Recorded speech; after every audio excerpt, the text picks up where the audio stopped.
Doctor IP Abdul Salam telephone ലൈനിലുണ്ട്. Shri Abdul Salam, സാധാരണയിൽ നിന്ന് വ്യത്യസ്തമാകുന്ന ഒരു പ്രതികരണമാണ് അബൂബക്കർ മുസ്ലിയാരുടെ ഭാഗത്ത് നിന്നുണ്ടായിട്ടുള്ളത്. ഏതെങ്കിലും തരത്തിലുള്ള ഒരു അരക്ഷിതാവസ്ഥയിലൂടെയല്ല രാജ്യത്തെ മുസ്ലിം മതവിഭാഗങ്ങൾ കടന്നു പോകുന്നത് എന്നും അവർ സുരക്ഷിതരാണ് എന്നുമാണ് അദ്ദേഹം പറഞ്ഞു വെച്ചത്. ആ പ്രതികരണത്തെ എങ്ങനെയാണ് താങ്കൾ വിലയിരുത്തുന്നത്? ഹലോ, കേൾക്കുന്നോ? പറഞ്ഞോളൂ. കാന്തപുരം അബൂബക്കർ മുസ്ലിയാർ ഇന്നലെ കേന്ദ്ര പ്രധാനമന്ത്രിയെ കണ്ടു എന്നതും അദ്ദേഹത്തിന്റെ കൂടെ തന്നെ അജിത് ഡോവലിനെയും കൂടെ കണ്ടു എന്ന പത്രവാർത്തയും ന്യൂസും കണ്ടു. ന്യൂനപക്ഷ സമുദായങ്ങള് പ്രത്യേകിച്ച് ഇന്ത്യയിൽ യാതൊരുവിധ വിഷമങ്ങളോ പ്രയാസങ്ങളോ ദുരിതങ്ങളോ നേരിടുന്നില്ല എന്നതും ആ പ്രസ്താവനയുടെ ഭാഗമായി കാണുകയുണ്ടായി. സത്യത്തിൽ സംഘപരിവാർ സംഘത്തിനോട് കൂടെ ചേർന്നുകൊണ്ട് അവരുടെ രാഷ്ട്രീയ നിലപാടില് യോജിപ്പോ വിയോജിപ്പോ എന്നതല്ല ഇതിലുള്ള പ്രശ്നം. ഏറ്റവും പ്രധാനം ന്യൂനപക്ഷങ്ങൾ നേരത്തെയും കാന്തപുരം കേന്ദ്രമന്ത്രിയെയും അതുപോലെ തന്നെ പ്രധാനമന്ത്രിയെയും കണ്ടിരുന്നു. ആ സമയത്തും അദ്ദേഹം പറഞ്ഞ ഇതേ വാചകം ഇപ്പോഴും ആവർത്തിച്ചു. അതിനുശേഷമാണ് ഇന്ത്യയില് ഡൽഹിയിലെ മുസഫർ നഗറിൽ അതുപോലെ ആസാമില് ഗുജറാത്തില് ഇതുപോലുള്ള പല സ്ഥലങ്ങളിലും വലിയ വലിയ വർഗീയ കലാപങ്ങളും ഏറ്റുമുട്ടലുകളും അതുപോലെ തന്നെ ന്യൂനപക്ഷങ്ങളെ അവരുടെ പൗരത്വത്തെ ചോദ്യം ചെയ്യുന്നൊക്കെ പ്രശ്നങ്ങൾ നിലനിൽക്കും. അന്നൊന്നും കാന്തപുരം പ്രതികരിച്ചിട്ടില്ല. എന്നാൽ ഈ ഒരു സമയത്ത് കാന്തപുരം പ്രതികരിക്കുന്നു. മുസ്ലിം സമുദായമോ ന്യൂനപക്ഷത്തിനോ ഇവിടെ ഒരു പ്രശ്നമില്ല എന്ന്. മറ്റൊരു കാര്യം, കാന്തപുരം അബൂബക്കർ മുസ്ലിയാർ ഒരിക്കലും ഇന്ത്യൻ മുസ്ലിങ്ങളുടെ ഒരു ഗ്രാൻഡ് പ്രതിനിധിയായിട്ടല്ല അദ്ദേഹം പങ്കെടുക്കേണ്ടത്. ഇന്ത്യൻ മുസ്ലിങ്ങൾക്ക് അങ്ങനെ ഒരു പൊതുപ്രതിനിധി എന്ന രൂപത്തിൽ ആരും അദ്ദേഹത്തെ ചുമതലപ്പെടുത്തിയിട്ടില്ല. ഇന്ത്യൻ മുസ്ലിങ്ങളുടെ മൊത്തം കുത്തക അദ്ദേഹം ഏറ്റെടുത്തുകൊണ്ടാണ് ചില കാര്യങ്ങളൊക്കെ നടത്തിയതായിട്ടും അദ്ദേഹത്തിന്റെ പ്രസ്താവനകൾ കാണുന്നത്. ഇപ്പോൾ ഗ്രാൻഡ് മുഫ്തി ഇന്നലെ പ്രൈം മിനിസ്റ്റർ അദ്ദേഹത്തിന്റെ ട്വിറ്ററിൽ കുറിച്ചിരിക്കുന്നത് ഇന്ത്യയിലെ ഗ്രാൻഡ് മുഫ്തി എന്നാണ്. അദ്ദേഹത്തെ ആരും ഗ്രാൻഡ് മുഫ്തിയായി തെരഞ്ഞെടുത്തിട്ടില്ല. ഗ്രാൻഡ് മുഫ്തിയായിട്ട് അദ്ദേഹത്തെ ഇന്ന് വരെ ഇന്ത്യയിൽ ആരും തെരഞ്ഞെടുത്തിട്ടില്ല. മാത്രമല്ല, ഇന്ത്യൻ മുസ്ലിങ്ങളിലെ ഏറ്റവും ഭൂരിപക്ഷം എന്ന് പറയുന്നത് ഉത്തരേന്ത്യയിൽ പ്രവർത്തിക്കുന്ന ഹനഫി എന്ന് പറഞ്ഞാൽ തബ്ലീഗ് ജമാഅത്ത് ടീമാണ്. രണ്ടാം സ്ഥാനത്ത് മുസ്ലിങ്ങളുടെ ജനസംഖ്യാടിസ്ഥാനത്തില് അഹ്ലെ ഹദീസ്, കേരളത്തിലെ മുജാഹിദ് പ്രസ്ഥാനങ്ങളുമായി യോജിച്ച് പ്രവർത്തിക്കുന്ന അഹ്ലെ ഹദീസാണ്. മൂന്നാം സ്ഥാനത്ത് മറ്റു മദ്ഹബി പക്ഷപാതിത്വമുള്ള ആളുകളാണ്. അതിനും ശേഷമാണ് കാന്തപുരത്തിന്റെ ബറൈൽവികൾ എന്ന് പറയുന്ന സൂഫി ധാരയിലുള്ള ആളുകളുള്ളത്. ഈ മുസ്ലിം സമുദായത്തിന്റെ മൊത്തം ഗ്രൂപ്പുകളുടെ ഗ്രാൻഡ് മുഫ്തി എന്ന് അവകാശപ്പെടാൻ കാന്തപുരത്തിന് അവകാശമില്ല. മാത്രമല്ല, ഈ ഒരു സന്ദർശനത്തിലും ഞങ്ങൾ ചില ദുരൂഹതകൾ കാണുന്നുണ്ട്. അടുത്ത കാലത്ത് അജിത് ഡോവൽ കേരളം സന്ദർശിച്ചിരുന്നു. അദ്ദേഹത്തിന്റെ സന്ദർശനം അതീവ രഹസ്യമായിരുന്നു. പക്ഷേ ഈ സന്ദർശനത്തിന്റെ തൊട്ടു പിന്നാലെയാണ് സംഘപരിവാർ ശക്തികൾ കേരളത്തിലെ ന്യൂനപക്ഷ വിഭാഗങ്ങളെ അടുപ്പിച്ചു നിർത്തുവാനും അവരുടെ വോട്ടുകളെ ഉപയോഗപ്പെടുത്തുവാനും വേണ്ടി ആയിരുന്നോ ഈ ചർച്ച എന്ന് ഞങ്ങൾ സംശയിക്കുന്നു. രണ്ടാമത്തത്, ഇത്തരം ആളുകളൊക്കെ പല ആളുകളും സാമുദായിക സംഘടനകളും നേതാക്കളും ഒക്കെ കേന്ദ്രമന്ത്രിമാരെയും പ്രധാനമന്ത്രിയൊക്കെ കാണുന്നതിന്റെ പിന്നിൽ ചില ലക്ഷ്യങ്ങൾ ഉണ്ടായേക്കാം. അപ്പൊ ED സന്ദർശനം വരുമ്പോഴാണ് ഇപ്പോൾ താങ്കൾ ഈ അബൂബക്കർ മുസ്ലിയാരും ഈ EDയുമായി ബന്ധപ്പെട്ടാണോ ചേർത്ത് വെച്ച് വിലയിരുത്തുന്നത്? അതെ, ഒരു പക്ഷേ ചിലപ്പോൾ ED സന്ദർശനം പല ഭാഗങ്ങളിലും നടക്കുന്നുണ്ട്. ED പരിശോധനകൾ നടക്കുന്നുണ്ട്. പല സാമുദായിക സ്ഥാപനങ്ങളിലും അതുപോലെ തന്നെ വ്യക്തികളെയും കേന്ദ്രീകരിച്ച് നടക്കുന്നുണ്ട്. ഒരുപക്ഷെ അങ്ങനെയും ഇതിലേക്ക് ഉണ്ടാവാനുള്ള സാധ്യതകൾ നമ്മൾ തള്ളിക്കളയേണ്ടതില്ല. ഇതേ രൂപത്തിൽ പല രൂപത്തിലും പല സന്ദർശനങ്ങളും പലരും നടത്തിയിട്ടുണ്ട്. ആ രൂപത്തിൽ നമ്മൾ കാണുന്നുള്ളൂ. മാത്രമല്ല, കേരളത്തില് രാഷ്ട്രീയ നിലപാടിൽ അടുത്ത കാലത്ത് കാന്തപുരം വിഭാഗം സംഘപരിവാറിന് എതിരായ രൂപത്തിലെ ചില സമീപനങ്ങൾ സ്വീകരിച്ചു വന്നിരുന്നു അടുത്ത കാലത്ത്. അതിനുശേഷമാണ് അജിത് ഡോവലിന്റെ കേരള സന്ദർശനം. ഇതിന് തൊട്ടു പിന്നാലെയാണ് പ്രധാനമന്ത്രിയെ ആർക്കും കാണാം, ഏതൊരു ആൾക്കും പെട്ടെന്ന് കാണാനും സംസാരിക്കാനുള്ള അവസരമുണ്ട് ഇന്ത്യൻ പ്രധാനമന്ത്രിയാണ്. പക്ഷേ ഈ ഒരു സന്ദർശനം, പെട്ടെന്നുള്ള സന്ദർശനവും ഇന്ത്യൻ മുസ്ലിങ്ങൾക്ക് പ്രശ്നങ്ങളില്ല, ന്യൂനപക്ഷം ഒന്നും ഇവിടെ നേരിടുന്നില്ല എന്ന് പറയുന്നതിൽ ചില ദുരൂഹതകൾ സംശയിക്കുന്നുണ്ട്.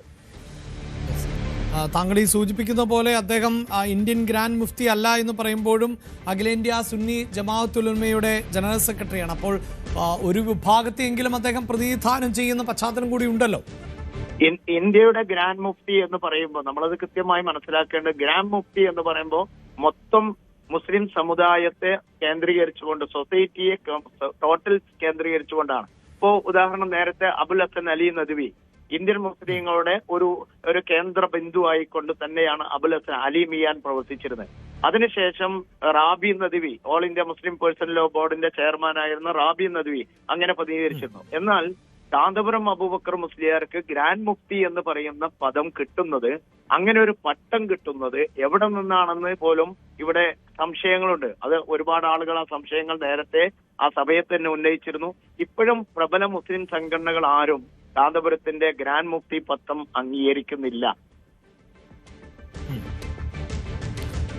എന്തായാലും താങ്കൾ ഈ അവകാശവാദങ്ങളെ തള്ളിക്കളയുകയാണ്. അതായത് മുസ്ലിം ന്യൂനപക്ഷങ്ങൾ വലിയ തോതിലുള്ള പ്രതിസന്ധികളാണ് ഇപ്പോഴും നേരിട്ടുകൊണ്ടിരിക്കുന്നത്, അല്ലെ?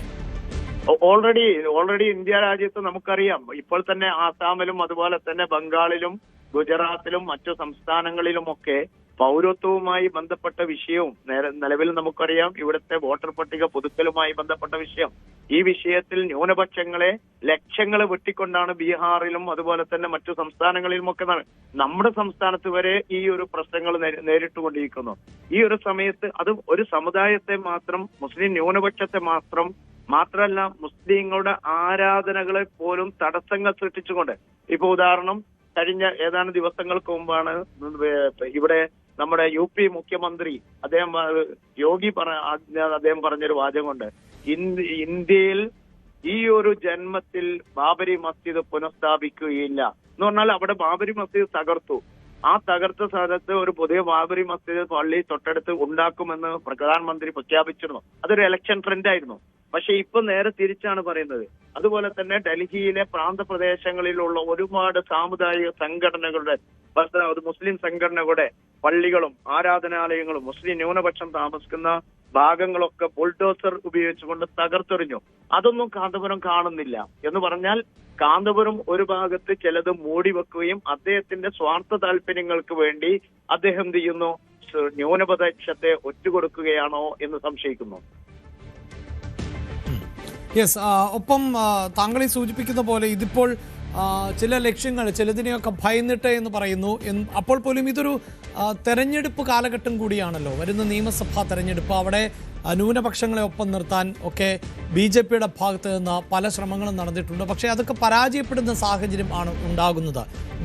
വീടുകൾ കയറിയിറങ്ങിയടക്കം വൃതശുദ്ധിയുടെ കാലഘട്ടത്തിലടക്കം കൂടുതൽ ബന്ധമൊക്കെ സ്ഥാപിക്കുവാനുള്ള ശ്രമങ്ങളൊക്കെ നടന്നിരുന്നു. അതെല്ലാം പരാജയപ്പെടുന്നു. അപ്പോൾ ഈ തെരഞ്ഞെടുപ്പിൽ അല്ലെങ്കിൽ കേരളത്തിൽ ഏതെങ്കിലും തരത്തിൽ അത് പ്രതിഫലനം ഉണ്ടാക്കുക, അത്തരം ഏതെങ്കിലും അജണ്ട ഉണ്ട് എന്ന് താങ്കൾ കരുതുന്നുണ്ടോ? സ്വാഭാവികമായി സംശയിച്ചേക്കാം. കഴിഞ്ഞ ലോക്സഭാ തെരഞ്ഞെടുപ്പ് കാലത്ത് ഈ കേരളത്തിൽ നടന്ന ചില സാമുദായിക ധ്രുവീകരണങ്ങൾ ഉണ്ടായിരുന്നു. അതിലേറ്റവും പ്രധാനമാണ് ക്രിസ്ത്യൻ സമുദായത്തെ കൂടെ നിർത്തുക എന്ന ലക്ഷ്യത്തോടു കൂടി യഥാർത്ഥത്തിൽ സംഘപരിവാർ ശക്തിയും BJPയും ഒക്കെ ശക്തമായ ചില പ്രവർത്തനങ്ങൾ നടത്തിയിരുന്നു. അതിലെ ചില പള്ളികൾ, ചർച്ചുകൾക്കിടയിലും വികാരിമാർക്കിടയിലും വിഭാഗീയത സൃഷ്ടിക്കുകയും അതിൽ നിന്ന് മുതലെടുക്കുക എന്ന ലക്ഷ്യമായിരുന്നു. പക്ഷേ അത് കേരളത്തിൽ അത്ര വില പോയിട്ടില്ല. എന്നാൽ കഴിഞ്ഞ തെരഞ്ഞെടുപ്പിൽ തദ്ദേശ സ്വയംഭരണ ഭാഗത്ത് നടന്ന തെരഞ്ഞെടുപ്പിലും ഇതേ ചില പ്രയോഗങ്ങൾ പയറ്റിയിരുന്നു. ഞാൻ മനസ്സിലാക്കുന്നത് കാന്തപുരം വിഭാഗം ഇപ്പോൾ, കാന്തപുരം സുന്നികൾ ഇപ്പോൾ UDFുമായി കുറച്ച് അടുത്തുകൊണ്ടാണ്, പ്രത്യേകിച്ച് UDFന്റെ കോൺഗ്രസ് നേതാക്കളും ലീഗ് നേതാക്കളും അതുപോലെ തന്നെ മറ്റു നേതാക്കളൊക്കെ നിരന്തരമായി കാന്തപുരത്തെയും അവരുടെ ടീമിനെയും കേന്ദ്രീകരിച്ചുകൊണ്ടാണ് അടുത്ത കാലത്ത് ഒരുപാട് സന്ദർശനങ്ങൾ നടത്തിക്കൊണ്ടിരിക്കുന്നത്. ഈ സന്ദർശനങ്ങൾ UDF തരംഗം കേരളത്തിൽ സൃഷ്ടിക്കാൻ കഴിയും എന്ന ഒരു തോന്നലുകൾക്കിടയിൽ നിന്നാണ് BJP അതിൽ നിന്നൊരു മുതലെടുപ്പിന് വേണ്ടി മുസ്ലിം സമുദായത്തിലെ ഇതുപോലുള്ള ഒരു പക്ഷേ രാഷ്ട്രീയ പ്രവർത്തനങ്ങൾ, പൊതുപ്രവർത്തനങ്ങളിലും മുമ്പിൽ നിൽക്കുന്ന കാന്തപുര വിഭാഗത്തെ കൂട്ടുനിർത്തിയാൽ കൂടുതൽ വോട്ടുകൾ നേടാമെന്നും ചില ഭാഗങ്ങളിലൊക്കെ നില മെച്ചപ്പെടുത്താൻ സാധിക്കുമെന്ന തോന്നലിൽ നിന്നായിരിക്കും ഇതുപോലുള്ള സന്ദർശനത്തിന് വേദിയൊരുക്കിയത് എന്നാണ് ഞാൻ മനസ്സിലാക്കുന്നത്. യെസ്, വളരെയധികം നന്ദി ഞങ്ങളോട് പ്രതികരിച്ചതിന്. എന്തായാലും നിലവിൽ ഈ കൂടിക്കാഴ്ച, അതോടൊപ്പം തന്നെ സംഭാഷണങ്ങൾ, പിന്നീടുണ്ടായ പ്രതികരണം, അതിലൊക്കെ ദുരൂഹതയും സംശയവും ഉണ്ട് എന്ന് പറഞ്ഞു വെക്കുന്നു. ED പല രൂപത്തിലും ഭാവത്തിലുമൊക്കെ പലരിലേക്കും എത്തിപ്പെടുന്ന ഒരു സാഹചര്യത്തിൽ കൂടിയാണ് അദ്ദേഹം ചേർത്ത് വെച്ചുകൊണ്ട് സംസാരിച്ചത്. കൂടുതൽ വാർത്തകൾക്ക് News 18 Keralam YouTube channel subscribe ചെയ്യുക.